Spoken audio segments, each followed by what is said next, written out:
Баршаңызға сәлем достар, сіздермен бірге супер келін Диана. Бүгін сіздермен біргелікте қызылшадан дәмді салат дайындауды үйренеміз. Ең алдымен сәбізді теркадан өткізіп аласыздар, бір сәбіз өзі жетеді.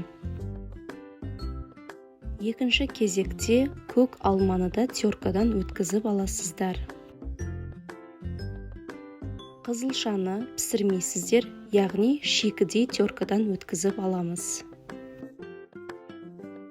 Табаға теркадан өткізілген алмаларымызды саламыз, артынша қызылшаны және сәбізді саласыздар. Зәйтүн майы немесе сұйық майды қоссаңыздар болады. Лимон шырыны, балды салып, араластырып аласыздар.